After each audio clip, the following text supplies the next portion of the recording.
po mga ka-fantastic, narito po tayo ngayon sa tutorial po ng paggawa ng rose flower sa pamamagitan po ng plastic bag.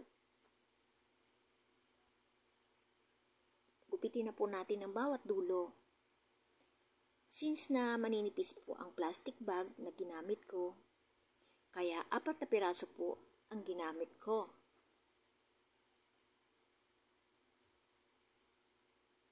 Ayan na po. Isa-isa na po natin siyang ibuka at pagpatung-patungin po ng pantay-pantay. Nang sa ganun po, i-ready na po natin sa pagplansya at maayos po ang lahat ng plastic. So, ayan. Kunin na po natin ang papel. Ipatong natin at takpan po ng isa pang papel. Set po natin sa heat number 2 ang plancha dahil maninipis lang po yung plastic at sa loob ng 8 seconds, hagurin natin, baliktarin at hagurin ulit.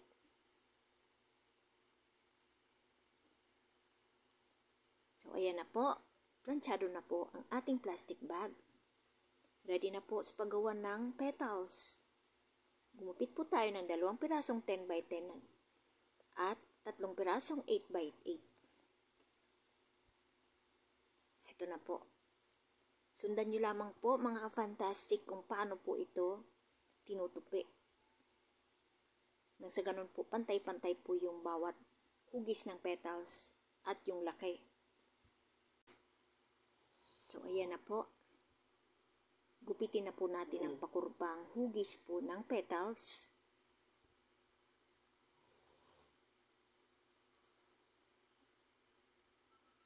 Ayan na po. Nakagawa na tayo ng isa. So, natapos na po natin yung 3.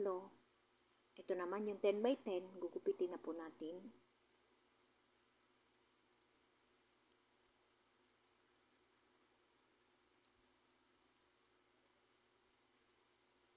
Madali lamang po ito mga ka-fantastic. Kailangan lamang po ng tiyaga. Sabi nga po nila, kapag may tiyaga, may nilaga. Ngayon naman po mga ka-fantastic, isa-isa po natin lalagyan ng design po yung petals. Initin po natin ng konti sa lighter. Nang sa ganun po, hindi siya mapupunit. Kasi po kapag hindi po ininit, maaaring lumutong po siya at biglang mapunit. Ito po ang paraan. Nang sa ganun po, makunat po siya. Hindi siya basta-basta masisira. Ingat lamang po sa paggamit ng lighter. Nang sa ganun po, maiwasan po ang mapasok tayo. Alam niyo po mga ka-fantastic, nung bata pa po ako, mahilig na po talaga ako sa flower. Kapag may nakikita po akong gumagawa ng flower, tuwang-tuwa po ako manood. Kasi gusto ko rin pong matutunan. Last year po, marami na ako nagawang bulaklak. Nang hinayang nga po ako kasi hindi ko man lang po na-videohan yun. Naibenta ko na po lahat yun. Wala pa po kasi sa isip ko yung ganitong bagay na vlog-vlog. Ngayon ko lang po naisipan.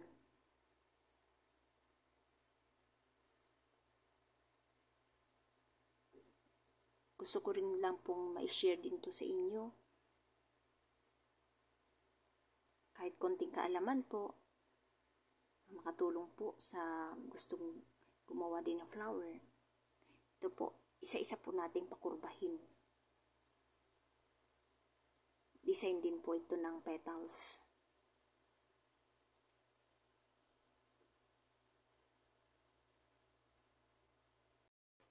Exciting po gumawa nito. At dahil malapit na po ang Christmas, sa mga gusto pong makatipid, pwede po kayong gumawa nito. Pwede pong panregalo, pwede pan-display, dagdag decoration po sa bahay nyo. Pwede rin po tayong gumawa ng poinsettia na gawa po sa plastic.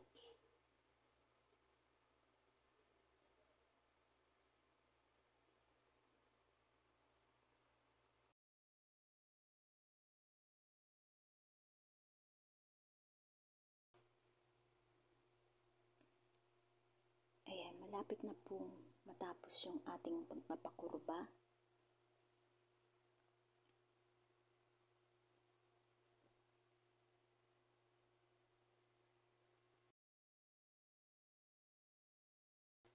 Kumuha na po tayo ng alambre. Baluktutin po ang dulo.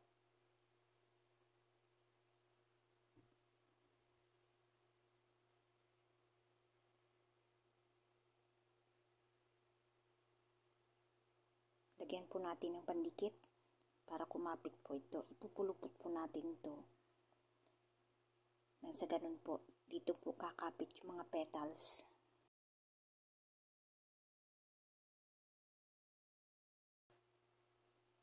Dikit po natin ng mabuti yan.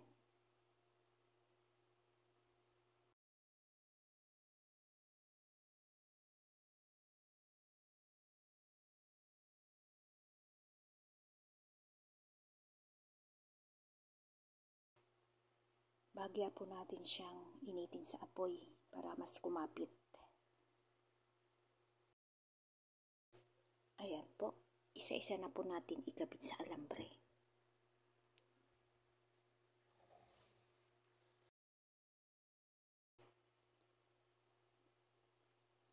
Sundan nyo lamang po guys ang proseso.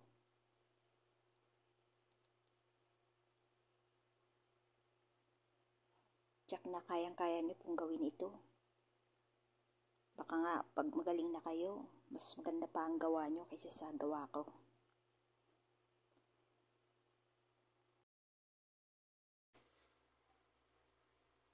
Ito po yung pinaka-gitna ng rose.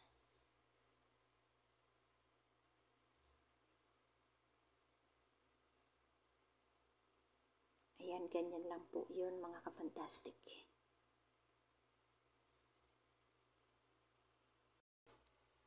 Tuloy lang po natin. Actually po, kahit ilang petals po ang ilagay ninyo, bahala na po kayo. Kasi po, ang rose naman, marami po siyang petals.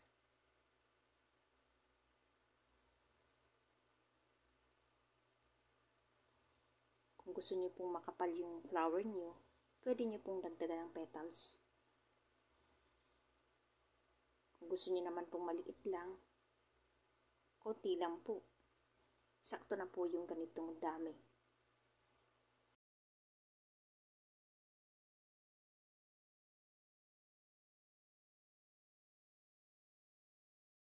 Ayan na po, nagawa natin yung gitna. Sunod na po natin yung pangatlo. Kung mapapansin niyo po, yung kurba niya po, paharap po sa gitna.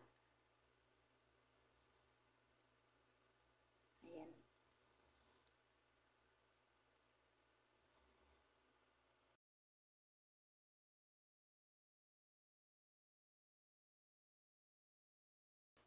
Ingat lang din po kayo sa paggamit ng glue stick kasi mainit din po siya.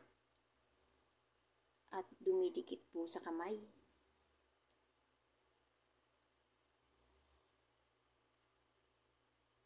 So, ayan. Nailagay na po natin yung pangatlo. Isusunod na po natin yung dalawang mas malapad. At hindi na po paharap sa gitna yung kurba niyan. Pabaliktad na po. Ganyan.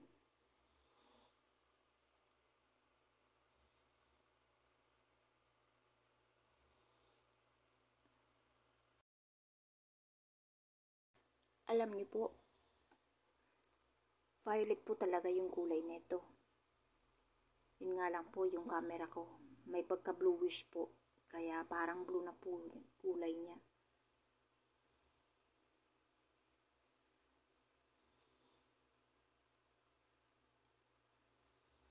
So, ayan.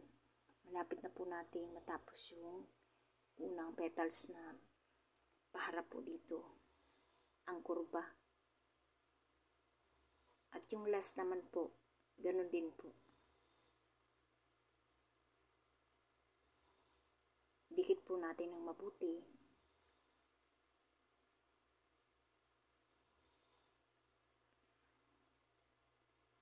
Ayus-ayusin lamang po natin yung mga petals. Ayan. Tanggalin natin yung mga kalat-kalat na glue stick. Ituloy na po natin yung last.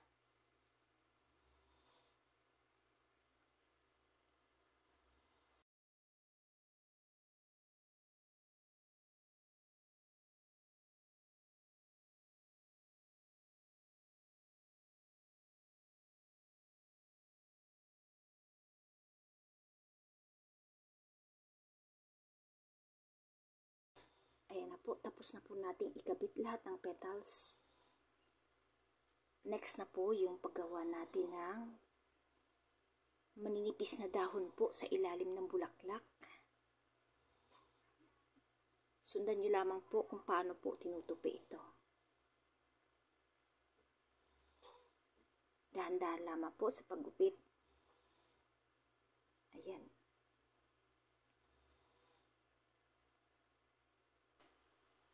Dahan-dahan lamang po ang paggupit natin ito. Kasi po, madali po siyang maputol. Dahil maliit lang siya. Ayan.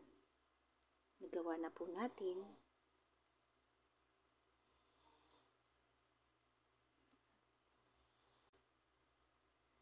Kurbahin po natin ng unti. At kapag hindi maayos yung hugis, kupitin po natin. Kailangan pantay-pantay po.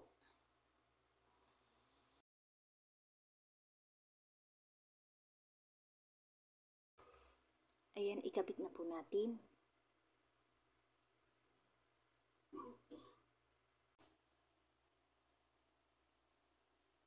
Lagyan po natin ng glue stick para kumapit.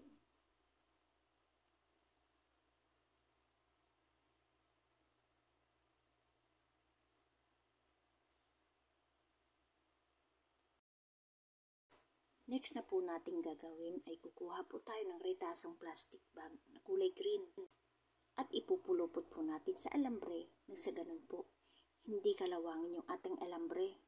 Sana po nagustuhan ninyo ang aking video at sa mga hindi pa po nakasubscribe, please subscribe po and press the notification bell. Keep on tuning and please do watch my next video. Ang continuous po ng paggawa ng rose flower. Thank you for watching po. God bless!